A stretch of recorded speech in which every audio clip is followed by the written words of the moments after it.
Hello and welcome back to my channel. My name is Trisha at Box Homeschool. I am currently homeschooling a 10th grader, 7th grader, and 4th grader this year. And I opened a question box on my Instagram stories recently. And it's so funny. The questions I used to receive before were just like, so many organization, planning, which I still get, but the majority of the questions lately are about homeschooling teens, which I absolutely love to talk about. I'm so glad that you're interested in that because I really don't talk about this with friends on a normal basis. It's just not a topic of interest there. But with my Box Homeschool community, I am just so grateful that you guys are right there with me, if not coming right behind me and homeschooling and wondering how long will I be able to do this and how do I do this? And to be in the season of homeschooling teenagers is crazy to me. I did not know that I would be here. I did not know that we would continue to homeschool throughout all of these years. I think I had hopes of that, but to actually be here in the season is a blessing to be able to see the other side of it and kind of pull the curtain back and share with you what it's like on our end, to try to poke holes in the mystery of what is it like to homeschool in middle school and high school. So I'm so thankful for the questions I got. I actually ended up writing the questions down in my work planner. I did a part 1 video, which I will link below, with half of the questions that were asked about teens, all about teens. And then today I'm going to answer the rest of the questions that were about teens, just because it was taking quite a bit of time. And there were some other questions, like general questions about homeschooling, that I might get to, but that might need to be another video. And if this kind of topic, homeschooling teens and homeschooling in middle and high school, are relevant to you, feel free to subscribe, like this video, just to let me know that this is a topic worth continuing to harp on. The first question is how to motivate teen boys. I can answer for my son, but it's so personal. I feel like a lot of it is getting to know your son, really becoming a student of your child, and learning what makes them come alive, what makes them remain humble, and what makes them curious about what they're learning. So for my son, I've had to change, I don't know what to call it other than like strategies, but I've had to change throughout the season. So I kind of have to continue studying him and his changes, because there's a lot of changes at this age, just entering the teenage years. Foundational things, making sure that they are fed, making sure that they are getting enough sleep, making sure they have a good balance of being in the thick of academics, having some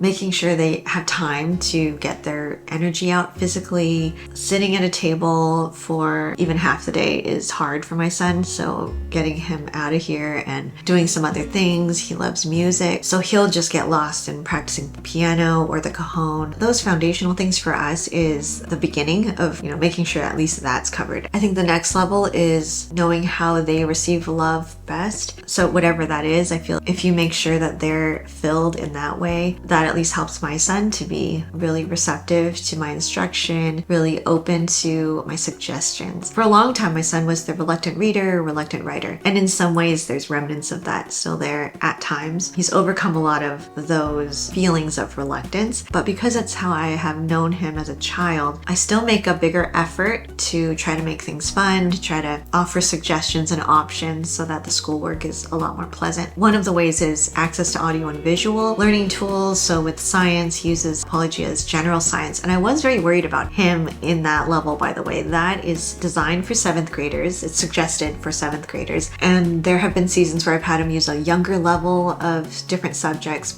So I was nervous because I had gone through general science with Artesia with my daughter, and it is a rigorous curriculum. It is not a curriculum for little kids, in my opinion. It is like one of those put on your almost high school pants, and we're going to step up in the curriculum. And Artesia does an amazing job of helping your child go from that more youthful style of curriculum and bringing them up and helping them step up. So I was nervous about my son starting this. I was not sure if we would get through it, how it would go. First week was great. I think he felt very special to be using a curriculum that definitely was more mature. But then it's not easy. It's not easy to keep up with that level. It's not easy to be so held accountable, and they help help you to organize your assignments. They have checklists for you, pre-made. I love it so much. It's like my style exactly, but not necessarily his style. So I chose to use the self-paced course for general science as well, and I've never used that before. It's our first exposure to it. I think it's perfect for my son. So whatever is read in the text, which can be a lot of information, is read aloud by the author on the self-paced portal. And then there's also video supplements within the portal that go with some of the experiments. Not all of them, but some of them you can watch. And then we also have the lab kit from Nature's Workshop Plus, which has all of the things that we need to complete the labs, which I would not be okay with doing all these labs if it wasn't for the kit that's so well put together and organized by week, which I can't say enough about that. So during the time when he was kind of on a lull and not enjoying science as much as I had hoped, I really pushed him to do the self-paced course because he was reluctant. I think he just wanted to do it on his own. I think he felt like self-paced course was like a handicap or some kind of tool that my daughter didn't use. He wanted to be like her and just do it on his own, read, straight from the book. But I saw him losing the interest, so I really pushed for let's do the self-paced course. Sat with him for the first time just to make sure he knew how to use it, and that has been extremely motivating to him. He is learning a lot. One of my favorite things is when he comes to me after a lesson and he excited about what he learned, so much so that he wants to share something that fascinated him. The title of it is Exploring Creation with General Science, and I feel like it's exactly that. I'm just really thankful that he's excited about science now, and he has confessed wow, the self-paced course has really helped me to understand what I'm learning, and I'm learning things, and the whole vibe is I'm actually learning something and I'm excited about what I'm learning. So I think when you have a student, boy or girl, who just seems a little unmotivated or uninterested, your whole hope for homeschooling is just giving them a love of learning. Lifelong learning is such a blessing to my heart to see that happen. So, and it doesn't have to be that course in particular, but just finding out what will help them to come alive, to really make the learning accessible to them in a way that they receive it well and understand and get excited about. Because so much of what we learn, science, history especially, is extremely interesting. But I didn't find that out until I started homeschooling and kind of had this redemption of my education. So I'm so excited to be able to share that with my kids now and seeing it come alive for them now in 7th grade, where I remember when I was in 7th grade, I did not have that hunger to learn. On a relevant note, I also started a ticket reward system with my kids this year. I was inspired by Abby from Rooted and Rest, and she had a roll of tickets, and I was like, I love that idea of just randomly but abundantly rewarding them with a ticket. At the end of every month, we'll do a drawing and I'll have a collection of prizes, and you have to remember the ages of my kids. They're a lot older, so starting a ticket reward system sounds very young, but because my kids are older, I find myself gravitating towards some of these younger type habits, and just as a way to incorporate fun. That kind of ties into one of the other questions, just how to make school more fun in the teenage years. And that's one thing that I've brought in is a ticket reward system. And I'll talk about that probably again in my term 2 update. So I just have a roll of tickets and just reward random things. And I'm definitely not consistent with this. It's randomly when someone basically wows me, when someone goes above and beyond, when someone serves the family without being asked in a very generous way. My son's taking a math course online. He was kind of scoring in the 90s, but not high 90s, kind of low mid 90s pretty consistently. So I used the tickets as a motivation. I was like, if you can score over a 95 on your next test, then I'm going to give you a ticket. And that motivated him to triple check his work before submitting it, and he was able to do it. So it may sound silly, but it's just a fun thing that motivates them, and I'm totally fine with that. I just have a little collection of prizes, and because of their ages, I can't do trinkets or anything like that anymore. It's basically I'll try to find $10 gift cards to dessert type places or Amazon or Ulta Beauty, places that my kids would love to have a gift card to, and then doing a drawing at the end of the month. They all put their tickets out. It's really cute when you think about it.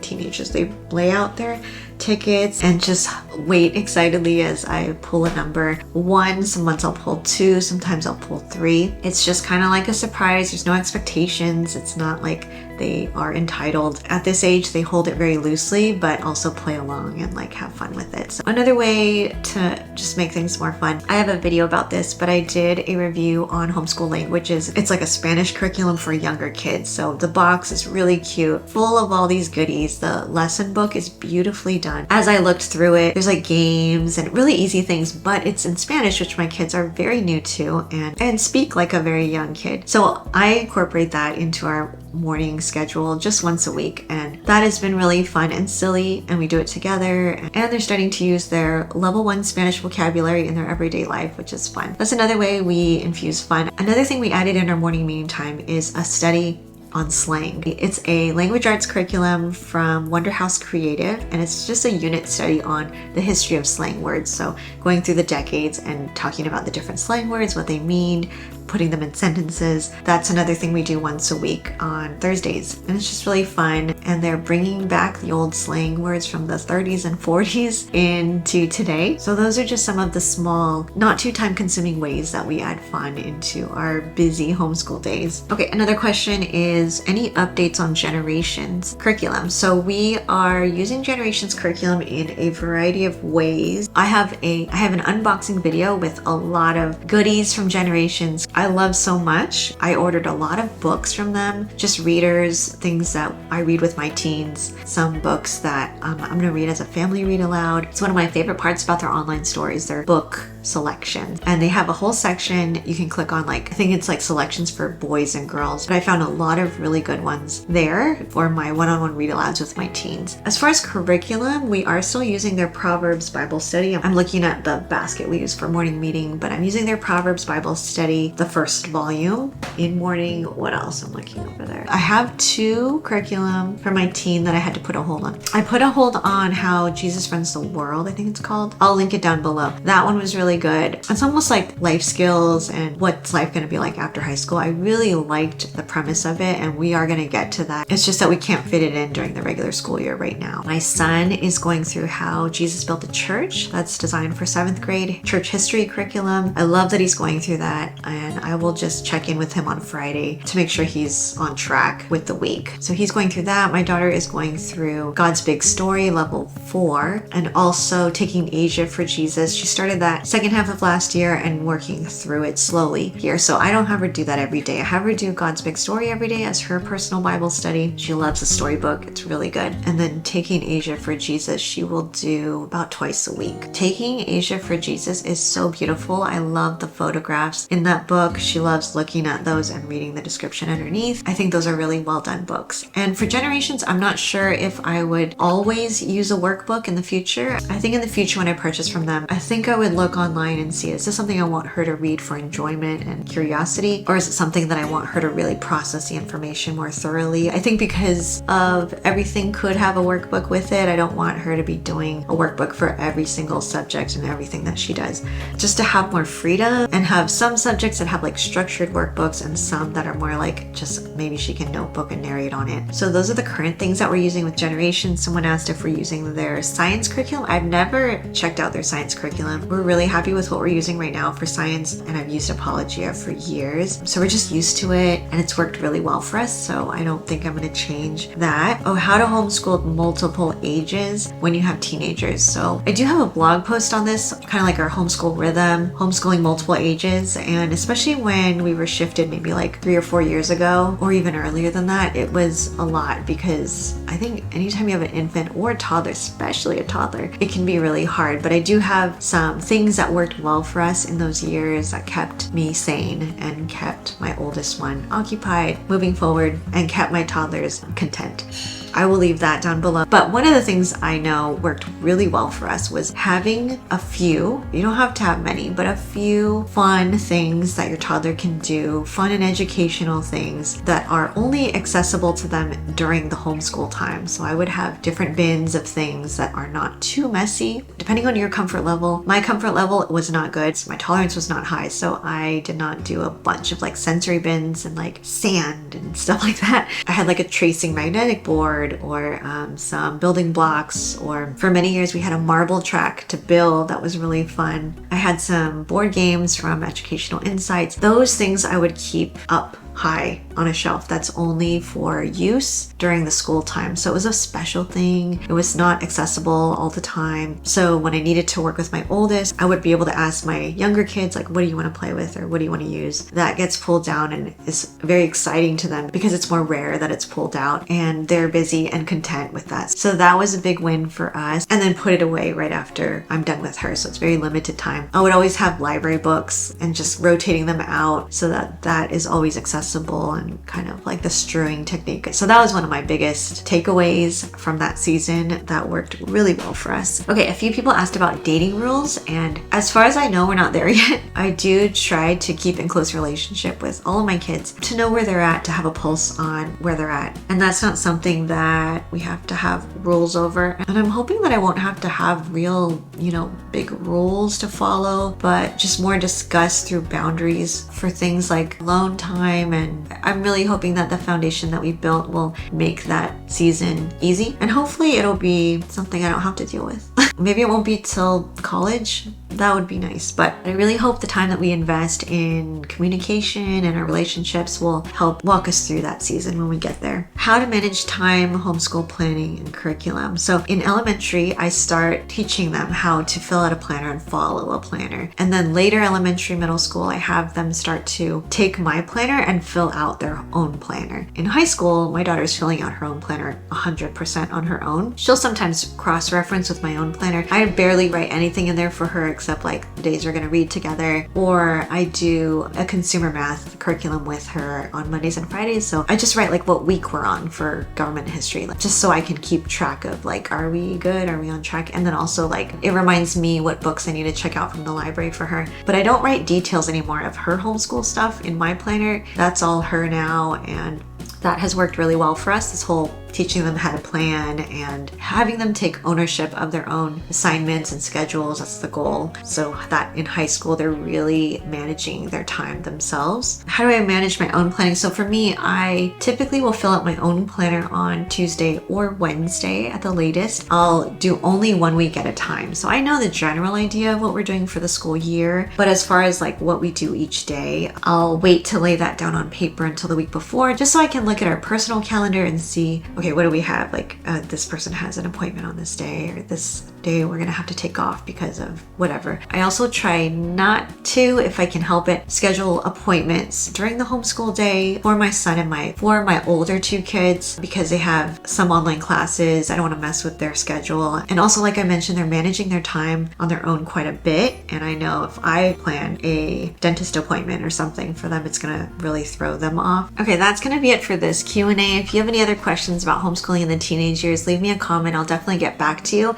And if you want to watch part 1 of the Q&A, where I talked about things like teenage attitudes, how do you deal with teenage attitudes? Also, what is homeschooling high school like versus what you thought it was going to be? I actually asked my teenage daughter for her help in answering some of those, so it's great to hear her perspective on some of that. I'll leave that link below to that video, and I'm so glad to be sharing this with you because I know how helpful it is when I read or hear from other moms in this season of homeschooling high school. I'm so grateful that they share, because I so need to feel seen. And also, if they're ahead of me, I receive so much wisdom and so much peace over just seeing how things are going for them. It's really encouraging. So thank you for being here, and I'll see you in the next video.